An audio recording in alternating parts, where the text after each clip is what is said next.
So Rebecca Lobo is a person who's big in the WNBA, obviously.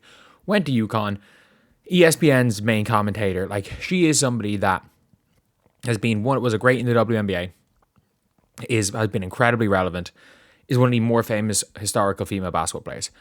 And she has said something, again, all the old WNBA crew have turned on her because she is worried WNBA players are losing fan support in CBA talks. And it's funny, if you look everywhere on social media, like, oh, the only support they're losing is from, the Caitlin Clark fans. Like, yeah, that is literally the only reason there's negotiations. If every single one of the new fans, and it's not even just Caitlin Clark fans, the Caitlin Clark fans, the Angel Reese fans, it is the fans that came into the league in the last 3 years that have become super fans, whether they be casual fans or not fans at all, they become super fans. That is the majority.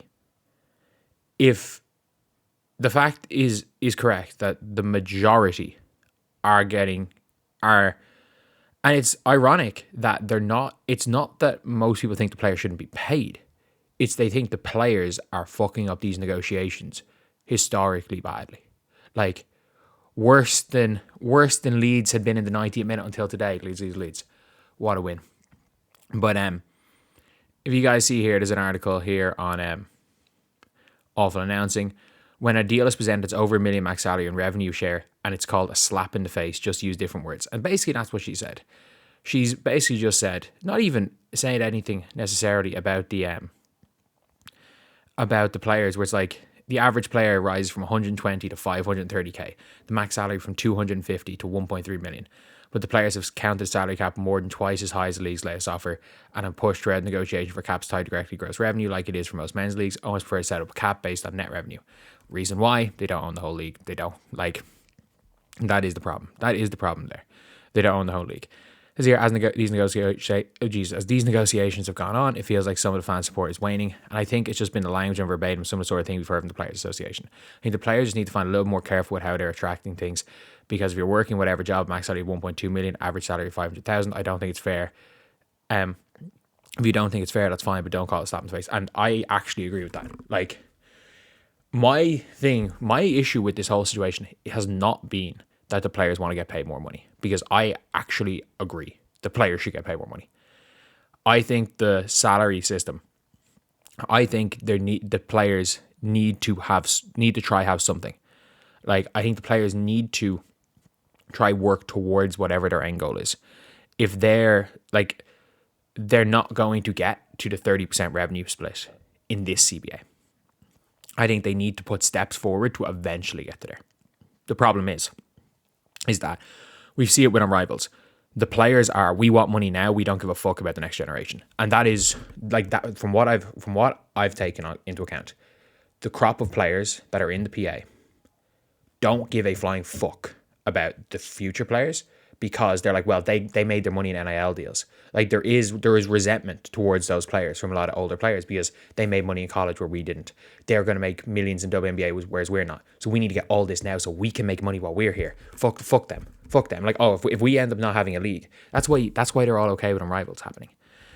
They're all okay because, like, well, all these young players that we're just not going to invite to Unrivals, all these vets that are here, oh yeah, we're good. We got Unrivals. We're fine. We got Unrivals. Like, it's one of those things where I'm like, if you are, like, the players have to be very careful. Like, that's what I'm taking from it. Like, it's not about, it's almost like they want everything right now and they talk about it for the future. But I do believe that there is a way that they could structure some sort of a CBA with the hope of eventually getting to the point where they want to reach. But they're not willing to do that. They want it all now. They're using words like slap in the face. They're using they're trying to say the NBA are basically the evil overlords that are holding the women down, when the reality is that this league doesn't exist without the NBA up to this point. Does the league need the NBA right now? No. But the fact is they have funded the league and they didn't do it out of the goodness of their heart. Like, a lot of these owners didn't do it out of the goodness of their heart. So, like, it is what it is. It is, the players are now putting inflatable rats outside the NBA store, thinking that is of any relevance. They're just putting inflatable rats in places. They're saying Alyssa Thomas drove in millions of viewers. They're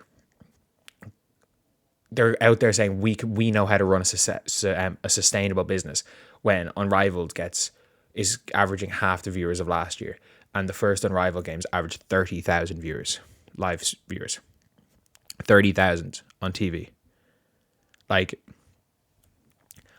I have had live streams, not like in my years before the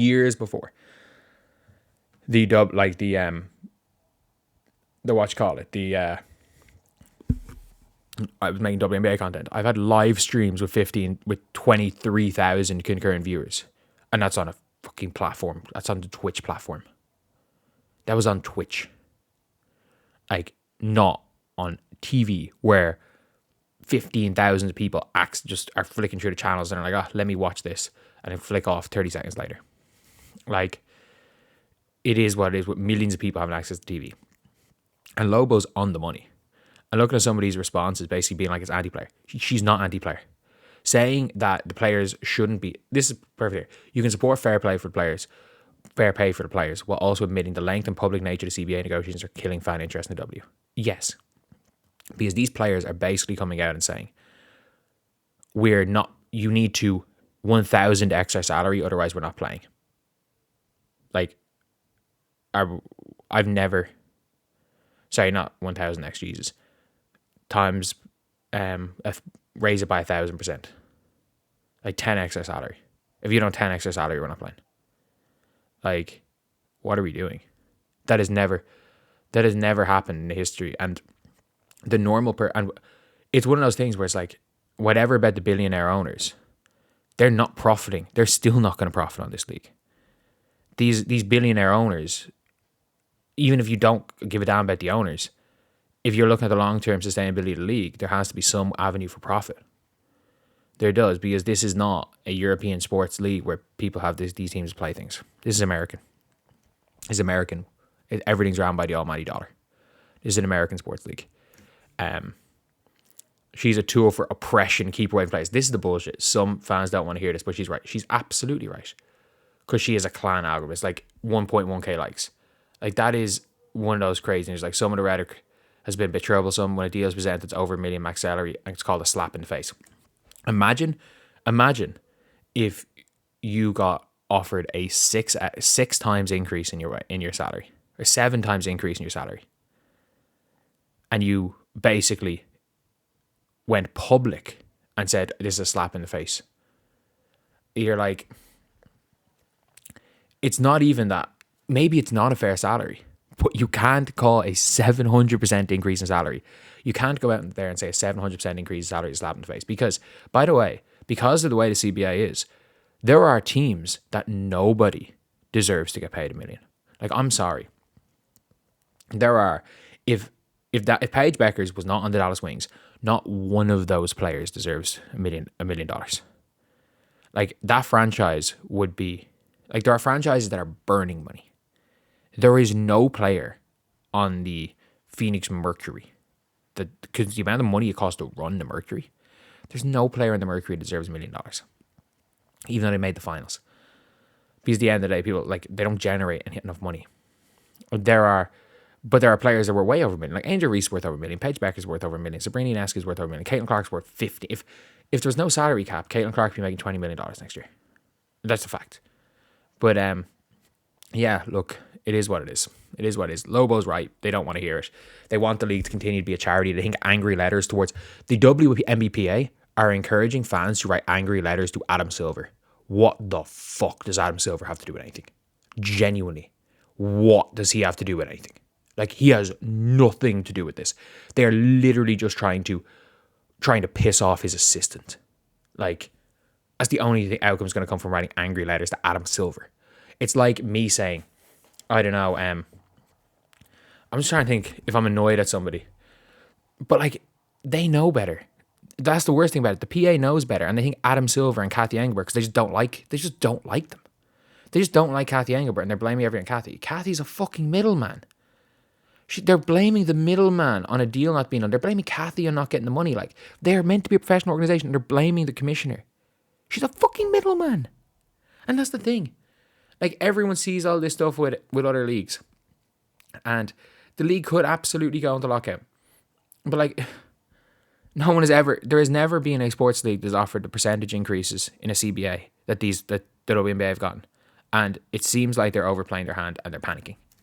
That is a fact. It seems like they're overplaying their hand, they're panicking, the players are panicking, the PA is panicking. That is a fact.